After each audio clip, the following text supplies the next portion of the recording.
भक्तों, चैत्र नवरात्रि का व्रत भूलकर भी ना रखें। यह 5 महिलाएं, वरना माता रानी आपसे हो जाएंगी क्रोधित, घर में आएगी कंगाली और गरीबी। पूरी जानकारी के लिए वीडियो को पूरा देखें।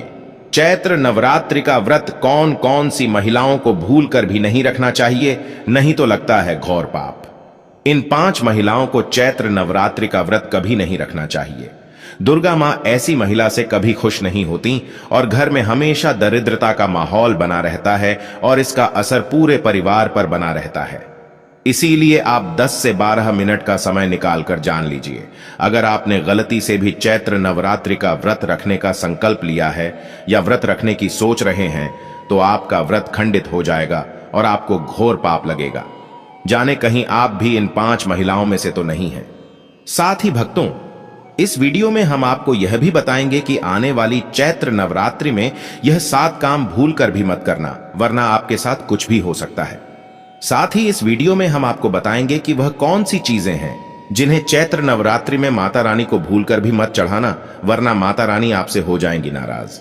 इसलिए भक्तों, पूरी जानकारी को जानने के लिए इस वीडियो को अंत तक जरूर देखें, आधा अधूरा ना देखें। कई लोग होते हैं जो वीडियो को बीच बीच से देखते हैं, काट काट कर देखते हैं, और फिर ऐसे व्यक्ति को जीवन में कभी सफलता हासिल भी नहीं होती। इसलिए आप वीडियो को पूरा ही देखें। दोस्तों, आप सभी को बताना चाहूंगा कि साल 2026 में चैत्र नवरात्रि पूरे 9 दिन रहने वाली है। इन 9 दिनों में हमें क्या करना है, तो यह संपूर्ण जानकारी आज की इस वीडियो में आपको बताऊंगा।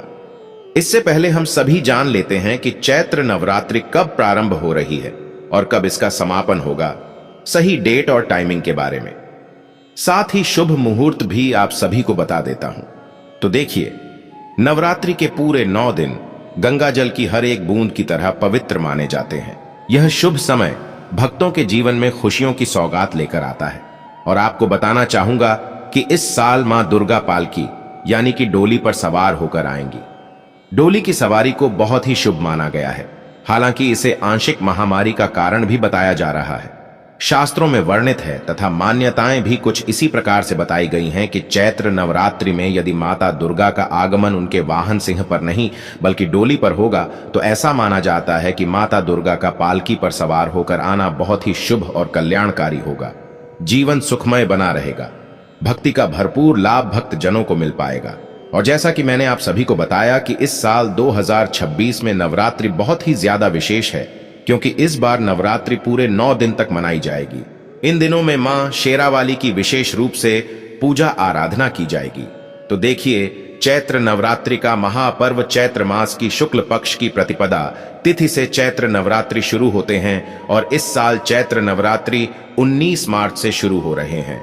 चैत्र नवरात्रि का इस साल शुक्ल ब्रह्म और सर्वार्थ सिद्धि योग का महासंयोग बन रहा है।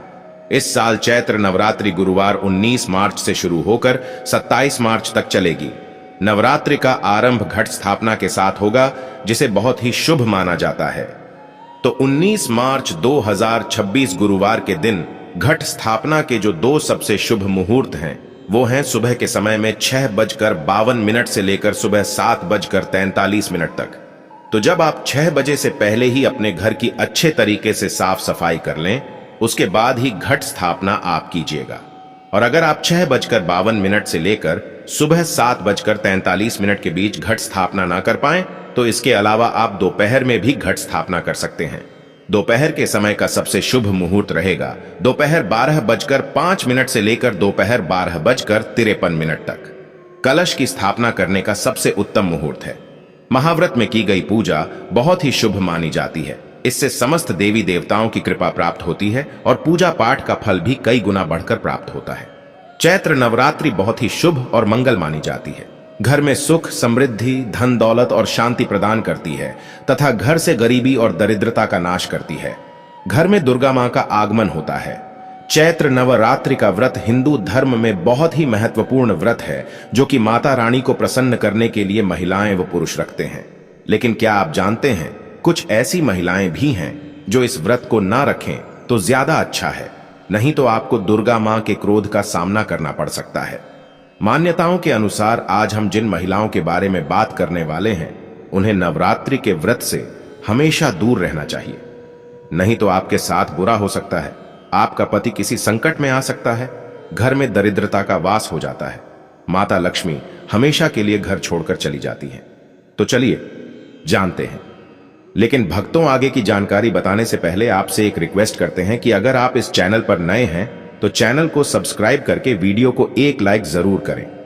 साथ ही आप अपनी राशि को कमेंट बॉक्स में जरूर डाल दें, क्योंकि हम राशि से जुड़ा भाग्य भी बताते हैं और भाग्य में चल रही परेशानियों को तत्काल दूर करने के लिए आसान से आसान उपाय भी बताते हैं। इसलिए आप अपनी राशि कमेंट बॉक्स में जरूर डाल दें। चलिए भक्तों, अब हम जान लेते हैं कि किन 5 महिलाओं को नवरात्रि का व्रत भूलकर भी नहीं रखना चाहिए। भक्तों, नंबर 1, शास्त्रों के अनुसार यदि आप चैत्र नवरात्रि के दिनों में किसी भी प्रकार का व्रत सिर्फ दिखावे के लिए करते हैं तो यह बेहद गलत है और पाप के समान माना जाता है। इस तरह से आप देवी देवताओं का मजाक उड़ा रहे होते हैं और खुद पाप के भागीदार बन जाते हैं। मां दुर्गा ऐसे लोगों से कभी प्रसन्न नहीं होती, बल्कि उन्हें बर्बाद कर देती हैं। मां दुर्गा केवल उन्हीं लोगों से खुश होती हैं जो पूरी श्रद्धा और सच्चे दिल से पूजा करते हैं, शास्त्रों का पालन करते हैं और व्रत को पूरी निष्ठा से निभाते हैं। पूजा का उद्देश्य दिखावा नहीं, बल्कि सच्ची भक्ति और समर्पण होना चाहिए, तभी मां दुर्गा की कृपा मिलती है। भक्तों, नंबर 2, चरित्रहीन महिलाओं को चैत्र नवरात्रि का व्रत कभी नहीं रखना चाहिए। और यह बात उन चरित्रहीन पुरुषों पर भी लागू होती है जो जगह जगह मुंह मारते रहते हैं। जब शरीर की पवित्रता व्यक्ति की खत्म हो जाती है तब वह पापी भी कहलाता है। इसीलिए आपकी पूजा कभी सफल नहीं हो सकती। यह व्रत आप कभी ना रखें। भक्तों, नंबर 3, तलाकशुदा। शास्त्रों के अनुसार जो महिला या पुरुष तलाकशुदा हैं तो वे लोग चैत्र नवरात्रि का व्रत कभी ना रखें। ऐसा करने से मां दुर्गा कभी खुश नहीं होती। आपकी जानकारी के लिए बता दें, शादी 2 दिलों का बंधन है, जिसके बंधन में आजीवन रहना होता है, ना कि अलग अलग। दुर्गा मां टूटे हुए जोड़े को कभी स्वीकार नहीं करती। टूटे हुए जोड़े का व्रत रखना, पूजा पाठ करना शुभ नहीं माना जाता है, बल्कि दुर्गा मां तब प्रसन्न होती हैं जब पति पत्नी बंधन में हों। खास तौर से अगर पति पत्नी साथ में व्रत रखें तो दुर्गा मां सबसे अधिक प्रसन्न होती हैं और बहुत ही शुभ वरदान देती हैं। इसलिए दोनों को मिलकर पूजा पाठ करना चाहिए। भक्तों, नंबर 4, मासिक धर्म में भूलकर भी ना रखें व्रत। यदि कोई महिला मासिक धर्म में है तो उसे नवरात्रि का व्रत रखने से बचना चाहिए, क्योंकि मासिक धर्म में आपके वस्त्र अपवित्र हो जाते हैं। इसलिए पूजा पाठ नहीं करना चाहिए। वहीं अगर उपवास के दौरान मासिक धर्म शुरू हो जाए तो वह इसे जारी रख सकती है। साथ ही जिन महिलाओं ने हाल ही में शिशु को जन्म दिया हो उन्हें भी नवरात्रि का व्रत नहीं करना चाहिए। भक्तों, नंबर 5, अगर आपको बार बार गाली देने की आदत है तो आप जितनी जल्दी हो सके इस आदत को छोड़ दें। अगर दुर्गा मां को प्रसन्न करना है तो घर में लड़ाई झगड़ा छोड़ दें, क्योंकि जिस घर में लड़ाई झगड़ा होता है उस घर में दुर्गा मां कभी नहीं आती। व्रत में पूजा पाठ करना है तो जुबान से अधिक मीठे बोल ही बोलें। ज्यादा कड़वे बोल दुर्गा मां का अपमान होते हैं और आप पाप के भागीदार बन जाते हैं। भक्तों, आपकी जानकारी के लिए बता दें कि इन चैत्र नवरात्रि में 9 के 9 दिन माता आपके घर में रहती हैं। इसलिए आपको घर का माहौल हमेशा सकारात्मक बनाना चाहिए और ब्रह्मचर्य का पालन करना चाहिए, तभी माता आपके घर में आएंगी। भक्तों, नंबर 6 है, अगर आपको कोई गहरी बीमारी है तो आप इस व्रत को ना रखें। जैसे उदाहरण के तौर पर शुगर की बीमारी, दिल की बीमारी, हार्ट अटैक, शरीर में कमजोरी होना, चक्कर आना, बीपी का बढ़ जाना, शरीर में दर्द होना, तो आप यह व्रत कभी ना रखें, नहीं तो आपके साथ कुछ भी हो सकता है। इसीलिए सावधान रहें। नंबर 7, जो महिलाएं अपने पति का अपमान करती हैं वह व्रत ना ही रखें तो अच्छा है, क्योंकि ऐसी महिलाओं की पूजा मां दुर्गा कभी स्वीकार नहीं करती, बल्कि घोर पाप लगता है। नवरात्रि के इन 9 दिनों में ब्रह्मचर्य का पालन करना चाहिए। इन 9 दिनों में काले कपड़े पहनने से बचना चाहिए। साथ ही व्रत रखने वालों को दिन में सोने से परहेज करना चाहिए। इन बातों का पालन करने से सकारात्मक ऊर्जा प्राप्त होती है और मां दुर्गा की कृपा बनी रहती है। भक्तों, आगे की जानकारी बताने से पहले आपसे एक रिक्वेस्ट करते हैं कि अगर आप इस चैनल धर्म साधना टीवी पर नए हैं तो चैनल को सब्सक्राइब करके वीडियो को एक लाइक जरूर करें। साथ ही भक्तों, सच्ची श्रद्धा से कमेंट बॉक्स में लिखें जय मां लक्ष्मी। मां लक्ष्मी के लिए एक लाइक तो बनता है। भक्तों, अब बात करते हैं दुर्गा मां को नवरात्रि में कौन सी चीजें चढ़ानी चाहिए और कौन सी चीजें भूल कर भी नहीं चढ़ानी चाहिए। भक्तों, भूल कर भी दुर्गा मां को ये चीजें कभी अर्पित मत करना, नहीं तो सारी जिंदगी बर्बाद रहोगे। जिंदगी भर रोने के सिवा कुछ नहीं मिलेगा। भक्तों, नंबर 1, नारियल। हिंदू धर्म में नारियल को सुख समृद्धि, धन, श्रद्धा और सम्मान का सूचक माना जाता है। नारियल को श्रीफल भी कहा जाता है। नारियल का हर मांगलिक कार्य में विशेष महत्व होता है। जैसे कि हम सभी जानते हैं कि दुर्गा मां के कई मंदिरों में नारियल से बलि भी दी जाती है और दुर्गा मां के पूजन में नारियल का इस्तेमाल हम सभी करते हैं। खासकर कलश की स्थापना नारियल रखकर ही की जाती है। दुर्गा मां के पूजन में हम नारियल इस्तेमाल करते समय कुछ गलतियां कर बैठते हैं। नारियल कई प्रकार के होते हैं, एक हरा दूसरा सूखा जिसके अंदर पानी होता है। जिस नारियल के अंदर पानी होता है, महारानी के पूजन में सदैव पानी वाला और जटा वाला नारियल ही अर्पित करें। कलश स्थापना में साबुत नारियल होना चाहिए। नारियल छटका हुआ या टूटा हुआ नहीं होना चाहिए, क्योंकि साबुत नारियल ही पूर्णता और पवित्रता का प्रतीक होता है। साबुत नारियल ही सुख समृद्धि का प्रतीक होता है। साबुत नारियल को ही श्रीफल यानी कि मां लक्ष्मी का फल कहा जाता है। चैत्र नवरात्रों में दुर्गा मां के कलश की स्थापना करते समय जटा वाला और पानी वाला नारियल ही कलश पर स्थापित करना चाहिए। साथ ही यह ध्यान रखना चाहिए कि नारियल को सदैव कलश के ऊपर लेटाकर रखना चाहिए। घट स्थापना यानी कलश स्थापना करते समय कभी भी नारियल को खड़ा करके नहीं रखा जाता। नारियल को सदैव लेटाकर ही कलश के ऊपर रखा जाता है। साथ ही नारियल को स्थापित करने से पहले आप नारियल को लाल कपड़े में लपेटकर उसे कलश के ऊपर स्थापित करें। शास्त्रों के अनुसार कलश के ऊपर जब सही तरीके से नारियल रखा जाता है और सही प्रकार का नारियल रखा जाता है, तभी ही व्रत और पूजन का पूर्ण फल प्राप्त होता है। यह भी ध्यान रहे कि महिलाएं दुर्गा मां को नारियल अर्पित तो कर सकती हैं, लेकिन कभी भी दुर्गा मां के सामने नारियल को भूलकर भी ना तोड़ें, क्योंकि नारियल बीज रूप होता है, यानी कि नारियल में बीज होता है और स्त्रियां बीज रूप से ही शिशु को जन्म देती हैं। इसीलिए कभी भी महिलाओं को नारियल नहीं तोड़ना चाहिए।